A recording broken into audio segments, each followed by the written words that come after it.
Bonjour, Bonjour. vous êtes Abdelmana Oui. et vous êtes là aujourd'hui pour nous expliquer votre parcours. Là, je suis ici en France depuis presque 2 ans. Et j'ai rentré en France c'est janvier 2019. Bon, je suis là comme un immigrant. Puis je suis un fils d'un ancien combattant ici en France. Moi, je viens ici pour chercher mes droits comme un fils d'un ancien combattant. Bon, j'ai fait plusieurs demandes ici au bled et après je viens ici aussi pour. J'ai fait des demandes à la préfecture pour avoir mes droits. J'ai reçu le refus. Voilà, le refus et avec un OQTF aussi pour. Et voilà. Et jusqu'à maintenant, je suis sans papier. Je cherche les papiers. Est-ce que vous avez des enfants ici? Oui. J'ai j'ai ramené mes enfants ici avec moi et ma femme. J'ai 5 enfants. Ils sont tous scolarisés. Et voilà. Et est-ce qu'ils ont des difficultés parce qu'ils sont sans papier avec ces scolarités? Oui, au début, ils ne connaissent pas exactement qu'est-ce que son papier pour mes enfants. Et après, une année, franchement, ils posent beaucoup de questions. Pourquoi ils ne sont pas avec les papiers? Parce que ses camarades ils sont parlé de ça. Est-ce que vous êtes un sans-papier, ton papa, etc. Franchement, un peu compliqué, oui. Pose beaucoup de questions pour cela. Il s'est passé quoi quand vous avez postulé pour avoir la carte de séjour français? Bon, j'ai réfléchi beaucoup parce que j'ai reçu le refus avec un OQTF depuis une année presque.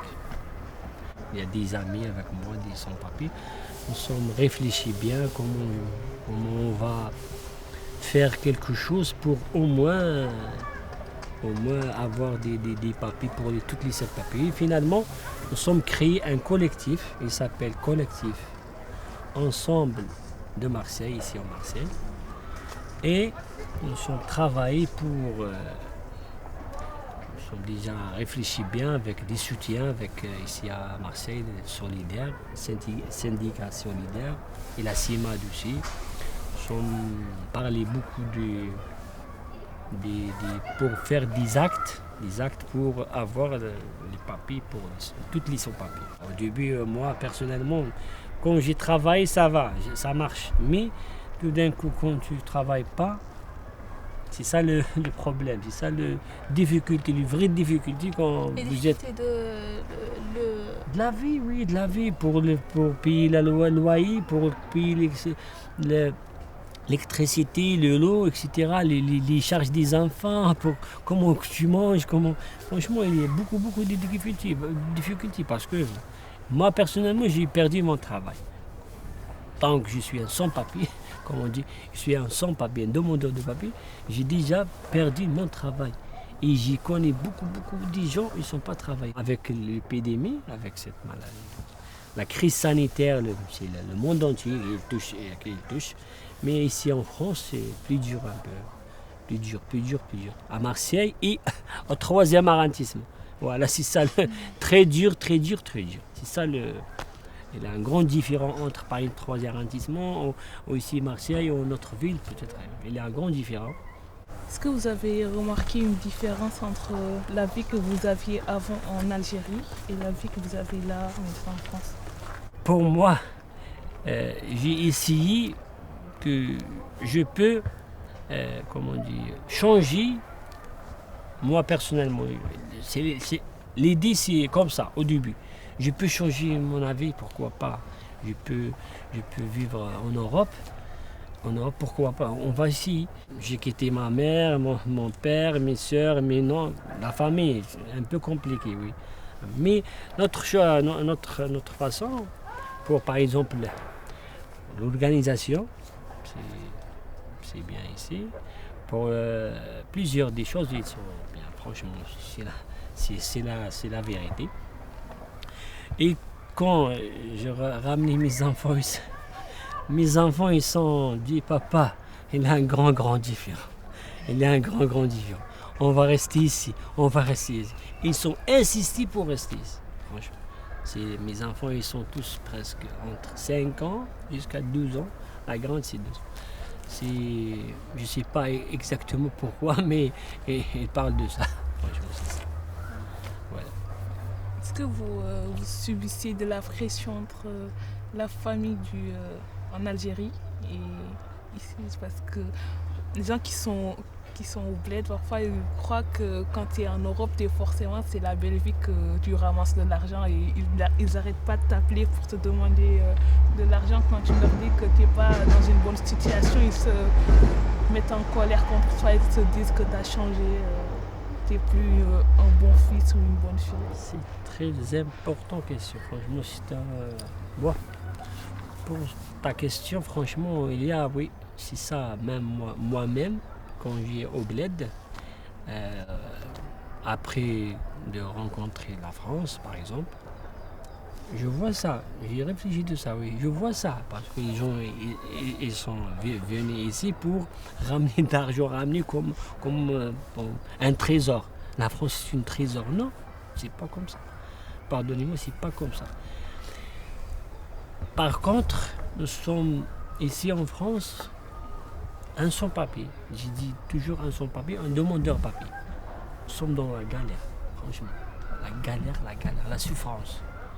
Franchement, moi personnellement, j'ai rencontré beaucoup des situations des familles. Franchement, j'ai pleuré parce que ils sont des femmes avec des enfants, ils sont à la rue. Même pas de manger, même pas un logement comme les autres n'ont pas. Franchement, ils sont tous dans la galère. Moi, personnellement, j'ai perdu mon travail depuis 5 mois. Franchement, tu peux imaginer comment vivre avec 5 enfants sans travail. Imagine-toi, par exemple.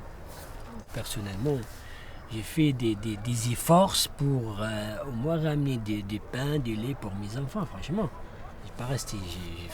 J'ai travaillé. J'ai par exemple contacté des amis de moi. Est-ce que je peux travailler une journée par jour, par semaine, pour gagner au moins un pack de lait pour mes enfants? Dans le terrain, tu vois beaucoup de choses que tu n'imagines pas. C'est ça.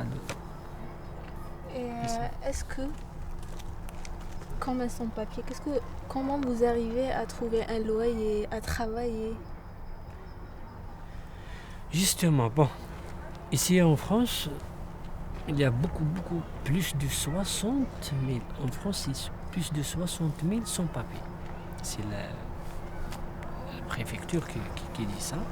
Pour travailler, il faut un patron. Les patrons, ils cherchent cette situation-là pour les sans-papiers, pour une régularisation, pour réguler pas les sans-papiers à cause de ça, pour profiter les sans-papiers. C'est ça la vérité.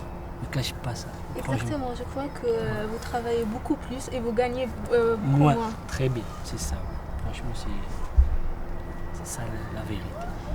C'est pour ça que nous sommes toujours, moi personnellement, j'ai déjà, comme j'ai dit la dernière fois, j'ai parlé pour nous, nos collectifs, nous sommes déjà préparés plusieurs actes pour avoir les papiers. Par exemple, nous sommes déjà préparés, premier acte, nous sommes déjà fait le premier acte, deuxième acte, troisième acte, quatrième acte. Ils sont tous pour avoir régularisation des sans-papiers et pour aussi logement pour toutes et pour tous.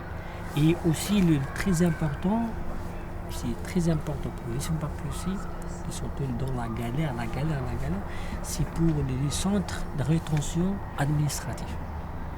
Nous sommes pour fermeture des centres de rétention administrative. Le premier acte, on fait la manifestation le 30 mai 2020. Mais toujours comme nous ne sommes pas bon, le gouvernement n'occupe pas de nous, Et après, Nous sommes déjà fait aussi le 12e acte, c'est la marche du 20 juin. C'est une grande manifestation. Mais ce n'est pas ici à Marseille, mais ici et partout, dans toutes les villes presque de la France. Aussi le même résultat. Le gouvernement ne m'a même pas écouté de nous, il ne m'a pas parlé de nous, franchement, dans les radios, la télévision. Toujours, on a réfléchi pour faire un autre acte. Et nous sommes réfléchis bien pour faire une grande marche nationale. Nous avons fait la marche nationale le 19 septembre jusqu'à le 17 octobre. Marseille à Paris. Marseille à Paris, marche à pied. Et moi, je suis parmi les premiers à participer de cette marche historique, franchement. Pour moi, c'est une marche historique. C'est une démarche aussi pour les sans-papiers, pour demander aussi pour l'organisation et logement pour tous et pour toutes, et pour la fermeture de le CRA, le centre de rétention administrative. Et comme j'ai déjà parlé, ils ne m'ont pas écouté. Et nous sommes déjà réfléchis pour faire la lutte continue. Voilà, c'est mon slogan toujours. Moi, je dis la lutte continue. C'est une lutte pour moi, pour avoir mes papiers, pour toutes les sans-papiers, pour avoir un titre de séjour, pour au moins travailler, pour au moins gagner l'argent pour le loyer, pour payer le loyer, voilà. Et ça, il y a des gens aussi, ils cherchent pour marier aussi, il y a des jeunes, des femmes, voilà, franchement. Bon. Et finalement, le même problème, le même résultat. Nous avons déjà fait la dernière acte, c'est le 18 décembre dernier.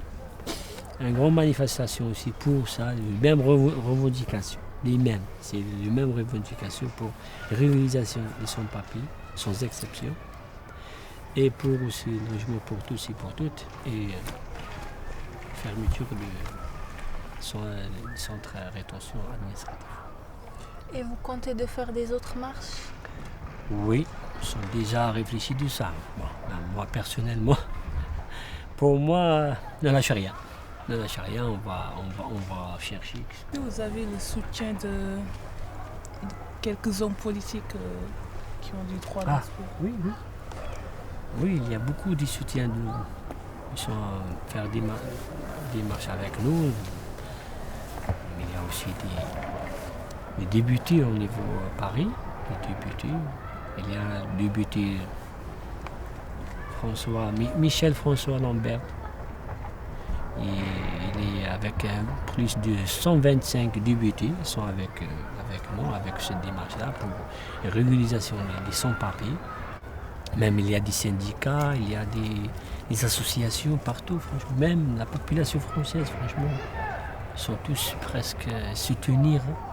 Même il fait 4 actes, ils sont tous soutenus pour les sans-papiers. Est-ce que vous avez des droits, par exemple le droit de se soigner dans le côté sanitaire? Ah, oui, les plupart, Nous, les sans-papiers, nous sommes la chance parce qu'ils sont en France pour l'aide médicale. Franchement, elle est très très facile. Je prends ma carte AME, l'aide médicale d'État. Elle s'appelle comme ça. Franchement, avec les soins pour soigner, pour voir un docteur, pour prendre des médicaments, sont franchement gratuits, ça va très bien. Pour les tests aussi, travailler pour l'économie française aussi. C'est très important. Voilà, c'est ça Tu parles des aides. Oui, il y a des aides, mais moi, je ne cherche pas ça. Moi, personnellement, je ne cherche pas ça. Et pour tout le monde, presque tout le monde, il cherche pour avoir une carte, 6 jours, pour avoir un travail. Moi, j'aimerais savoir, à l'État, qu'est-ce que ça leur fait de donner la carte de séjour à tout le monde, si ça va avoir de l'impact sur l'économie, s'il va y avoir des coûts supplémentaires. Oui, en cours, bon, dans un côté, ta question elle est très très précisée, merci beaucoup. Dans un côté, l'État, normalement, pourquoi elle ne fait pas la régularisation pour, par exemple, son papier depuis longtemps. Depuis la dernière régularisation, c'est 1977. Je parle à mon avis, qu'est-ce que je vois, qu'est-ce que j'ai à attendre. Pour le gouvernement, il y a beaucoup de trucs, par exemple. Quand il y a quelqu'un qui fait une démarche pour, par exemple, la régularisation ici en France, il y a le circulaire Valls, chaque 5 ans, les familles des enfants scolarisés, pour faire les démarches pour avoir le titre séjour, bon, il fait beaucoup de démarches. Démarches, par exemple, il faut avoir un avocat, et il faut avoir, par exemple, beaucoup de. Pour payer, il faut payer 300, 400 euros. Quand, par exemple, le gouvernement il file cette démarche pour régularisation définitive pour les sans-papiers, le problème, c'est qu'il pose des questions toujours. Les avocats, par exemple, ne sont pas avec. Les avocats, ils sont appuyés pour le gouvernement pour arrêter cette démarche-là. C'est ça, à mon avis, toujours, je parle à mon avis. C'est très important. C'est ça, il y a les politiciens, il y a les syndicats pour les syndicats des avocats, ils sont appuyés pour le gouvernement pour ne pas avoir cette régularisation aussi.